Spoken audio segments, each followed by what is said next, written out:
Okay. So, Star Wars Celebration just happened. A lot of interesting news just came forward. And in fact, we actually have just received word that we're going to be patched through to Doomcock any second now. Doomcock, are you there? How you doing? How are you handling this new information that's going on? America, Donald. Oh, no. Oh, that's just unfortunate. Maybe we'll come back to him, see how he's doing later. So that's right, friends. Star Wars Celebrations happened. A lot of new information's come out about the future of Star Wars, where things are going, what new projects are in the works. And a lot of things have come forward that I think a lot of fans of the sequel trilogy are ecstatic to hear, such as the fact amongst the other projects set to be released in the near future, one such project involves the return of Daisy Ridley as Rey. Quoted here from an article, a new Star Wars film directed by Sharmeen Obaid-Chinoy is officially in the works at Lucasfilms. The film will take place 15 years after the rise of Skywalker and will be centered on the birth of the new Jedi Order. Daisy Ridley is set to return as Rey, now a Jedi Master. God damn, I love being right. So, obviously, for a lot of fans out there that enjoyed the sequel trilogy, this is great news. We finally get to see a return to the sequel cast as what was promised by Kathleen Kennedy some time ago. But of course there is the other side of the fan base that I'm sure is more than disappointed by this news. And I wanted to talk about all those things in today's video. So first things first, let's discuss us sequel fans out there. For those of you like me who are really excited to see Daisy Ridley coming back as Rey, seeing that era of Star Wars continue to be evolved and adapted and transformed and see where things go, I would issue a sort of word of caution, because I can almost guarantee, just viewing past events, what is going to come and what you need to be prepared for. And this is to help save you some personal suffering at the hands of other fans that don't want to act like fans. You're most likely going to see an uptick in rage videos talking about the death of Star Wars, as if we haven't heard that a million times before. You're going to see an uptick in hostile behavior from people. And eventually when these films come out, there's going to be boycotts, review bombs, everything we've experienced before. That's coming. There's no stopping that.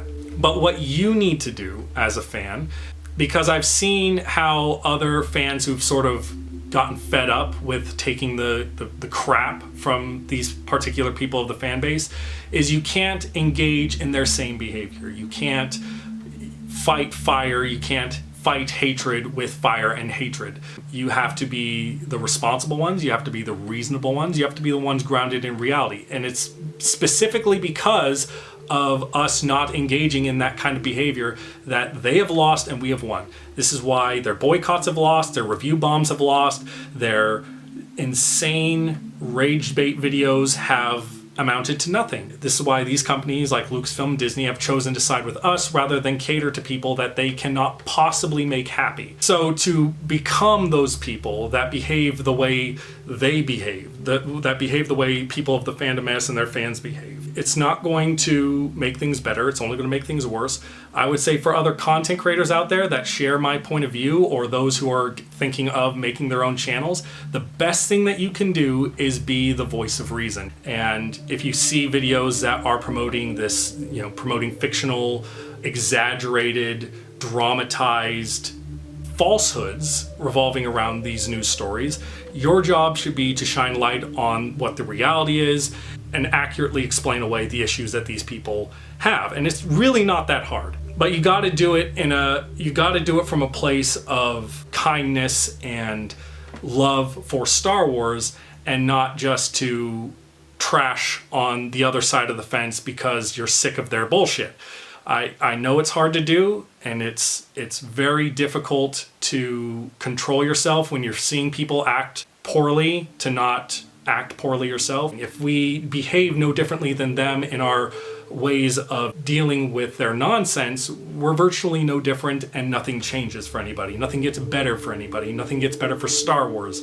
And that's the goal that we need to be striving for. So just keep that in mind when you're making your content. For those of you who are disappointed, those of you who are, we could even say, outraged, I would like to speak to you personally, and this is going to be a bit of a difficult conversation to have, because it revolves around something that I don't like to promote the idea of, because I don't believe that if you disagree with me, I don't believe that if you hate the sequel trilogy or if you don't like what I like about Star Wars, you're not a fan. As far as I'm concerned, your only interaction with Star Wars could be a single bit of content, like the Ewok movies or the Christmas special. If you say, I like Star Wars because I watched that and I enjoyed it, you're as much as a fan as someone who's dedicated their entire life to Star Wars. There's no real scaling system to this, and anyone who's told you otherwise has lied straight to your face. Sorry to be the bearer of bad news.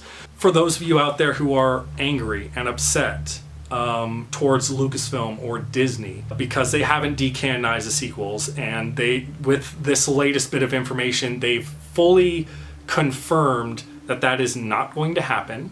Wouldn't it be wiser to hold these people accountable for the fictional narrative they've gotten you to buy in, despite the fact that Disney and Lucasfilm have repeatedly over the past shown that they have no interest in doing what these people say they will do eventually? Because time and time again, their narratives have fallen apart at the seams with these baseless accusations and evidence that is rather questionable when there's other far more credible evidence that directly contradict their narrative over and over and over again. Let's just take a quick tally. Kathleen Kennedy's getting fired over and over and over again. But you have people like Bob Chapek coming forward to say, no, we're very happy with her work and we want to see her stick around for years to come. Lo and behold, she gets renewed at Star Wars. There's a civil war happening at Lucasfilm. Dave Filoni and Jon Favreau plan on taking over Star Wars and ripping control away from Kathleen Kennedy. And by the way, she has no power anymore because this civil war happened and they're the very clear winners, only for them to then take their show, The Mandalorian, and tie it in with the sequels, which that becomes a dead narrative, because the very fact that their story is now tying in with the sequels, and they're the ones that are in control, mind you, they're the ones making that decision to tie it in with the sequels. Oh, or is it that Kathleen Kennedy, is she still in power at Lucasfilm and she still has a lot of influential power to force The Mandalorian to tie itself in with the sequels? Well, that still debunks the narrative that there was a civil war and John and Dave won. So it's a dead narrative across the board. Either way you try and split it, doesn't matter. Or the idea that Star Wars is dead, the sequel trilogy has to be decanonized because the story has nowhere to go. That narrative instantly died the moment they announced they'd be making a movie set after the sequel trilogy, and now they are making a movie set after the sequel trilogy with Daisy Ridley returning as Rey. That narrative that they have nowhere to go it's dead, because they wouldn't have that ability to make this movie happen if they had nowhere to go. Clearly the creators of these movies have some kind of idea in mind for them to go somewhere with it. So that narrative is dead as well. So time and time again, you have all these narratives, all these secret plots to make Star Wars great again, falling short. And it's all said by the exact same people who say the exact same thing over and over again, who promote no real credible evidence, when the real evidence flies in the face of what they say, and you've bought it. So you should be asking yourself, why is it time and time and time again these people who preach to be the defenders of the fandom, defenders of Star Wars, are always consistently wrong again and again and again? And it's because they're not basing their narratives on reality. They're not basing it on actual facts. They are basing it on your anger. They are telling you what you want to hear, not what you need to hear. And that's where things get very difficult very quickly. Because if you do decide to hold these people accountable and question their commitment to honesty and truth and facts and a better fandom, you really should be looking at yourself at some point as well, and asking yourself, what was it about me that allowed myself to be tricked by these people time and time and time again? Why is it that I'm constantly finding myself in this place of anger and disappointment and rage and feelings of Star Wars being dead when these people have promised me constantly that it's going to get better? It's because they're not being honest with you. They're not telling you the truth, because that doesn't get you coming back to their channels. They want you to feel as though they're your friend and they're here for you. But they're the ones leading you down the path that keeps you constantly in this loop of anger and hatred. And I guess at this point in time, now that Disney and Lucasfilm, through their actions, have made it abundantly clear the fandom menace and all of their narratives are dead, they're not getting what they want, they have no intention of giving those people what they want. For those of you who follow them and listen to them, you have a few choices ahead of you. And this is where things get a little bit difficult because, as I've said, I don't personally believe that a person's fan card should be revoked because they disagree with me. If I had to choose for those who are fans of these channels, for the options that they have, between keeping them loyal to these channels that keep them in this perpetual loop of anger and hatred and disappointment and thinking Star Wars is dead, Star Wars is ruined, but cling to this poisoned, toxic hope that things are going to get better eventually, despite all evidence being to the contrary for the things that you want to happen, or finally just saying, I'm done, and walking away from Star Wars. And not just walking away from Star Wars, but these channels that also keep them in the loop of the trauma and drama and degradation of Star Wars, only for time and time again their narratives to fall flat. I would much rather them take that path out than keep in this poisonous loop. Because at least in that case, maybe at some point you'll look back and see where you were and understand what those people were doing to you and recognize that the poison and hatred they made you feel was always hollow because it was not grounded in reality. It was always skin deep, shallower than a kiddie pool nonsense. This is about you and where you plan on going with Star Wars. Are you still intent on staying loyal to these people that have given you nothing other than this poisoned hope, fueled by these promises that never come true?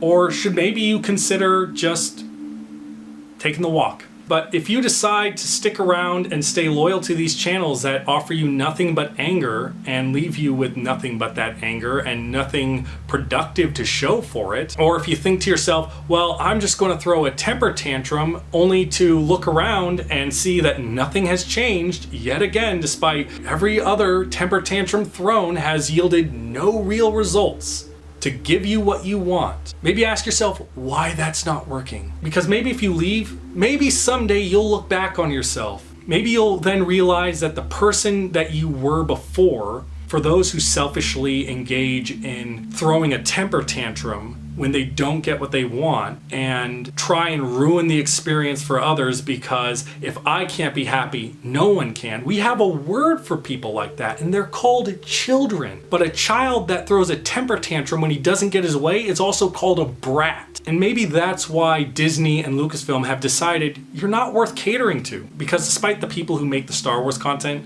constantly promote the idea that Star Wars is made for children, it's not made for brats.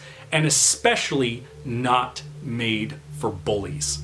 And if you decide that because you're not getting your way, you're going to contribute to these campaigns of hatred, of sabotaging the work of these companies because you're not getting your way, you're not some freedom fighter for the culture, you're a bully. And I think something that most Star Wars fans should be able to agree upon is that Star Wars, it's not made for bullies. And maybe if you take some time away from Star Wars, maybe you'll one day look back and see the behavior that you were engaging in and see these channels you used to watch for who they truly are, as just people who manipulate your anger and outrage for their gain. And maybe you'll get this new perspective and view of Star Wars that you'll appreciate far more than when you were listening to these people all the time and poisoning your outlook and expectation out the gate before the movies and shows even came out. And if you think that attacking someone or going around trying to demoralize someone for liking something that you didn't like by calling them stupid, calling them a failure, insulting their looks or whatever, because they're doing the horrible injustice of pointing out the people who are lying to you very obviously and showing you what the facts are that directly contradict their narratives, if that isn't a bully to you, You need to stop saying that you're a fan of Star Wars. And this isn't an, oh, you don't agree with me, therefore you're not a fan. This is more of, you don't respect what Star Wars teaches, you don't respect what it preaches, you spit in the face of those teachings and preachings. You very clearly don't love Star Wars. You're obsessed with it, and that's two distinctly different things. You can have love with obsession, but if you just have obsession but lack the love, it poisons you. And it gets you to do horrible things. And I've actually seen people try and justify this poor behavior on the internet before by justifying, like, you should expect people to behave like this and freak out when these movies are not to the standards that they want, because there are people out there who literally view Star Wars as a religion. And factually speaking, there are people out there who wanted to make Star Wars recognized as an actual religion, like being a Jedi as an actual religion. But here's the thing about that, and this is where things are probably going to get a little edgy for some people out there. My response to those people with that outlook is, those of us who take their fiction so deathly seriously that they will attack, harass, and threaten other people and engage in other dangerous behavior because they feel like their religion was threatened. That is literally what causes religion to become a horrible thing for people. That is the kind of abuse that people use Star Wars, that use their religion or Star Wars for, as a bludgeon rather than an open hand, an offering for you to join them in this unity of love for something. The Westboro Baptist Church, do you think those people are the bastions of their religious beliefs that they derive their faith from? Well, guess what? For those of you who attack, harass, and threaten the actors, directors, or other fans of this content because you didn't get your way, you're the Westboro Baptist Church of the fandom. And it's high time you understand how other people perceive you. If you don't want people to look at you like that, you need to change your behavior. It's just something to consider. But I'd love to know what you guys think. Comment below and let me know. What do you guys think of the Star Wars Celebration news? The new movies that are coming out? What are you most excited to see? I, for one, the moment I heard Daisy Ridley was coming back as Rey, I got giddy. This entire day, I went to work and I was looking at my phone, saw this news, and I was just so excited the entire time. It just made my entire day so much better until I got home to make this video. So, but I'd love to know your guys' opinion. What do you think? Do you think this is the end of Star Wars again, or are you excited for the future? Let me know. Thanks for watching. See you in my next one. Bye. Is there any chance you can tell us who is rebuilding this new Jedi Order? Ali, I can do much better than that. Come on.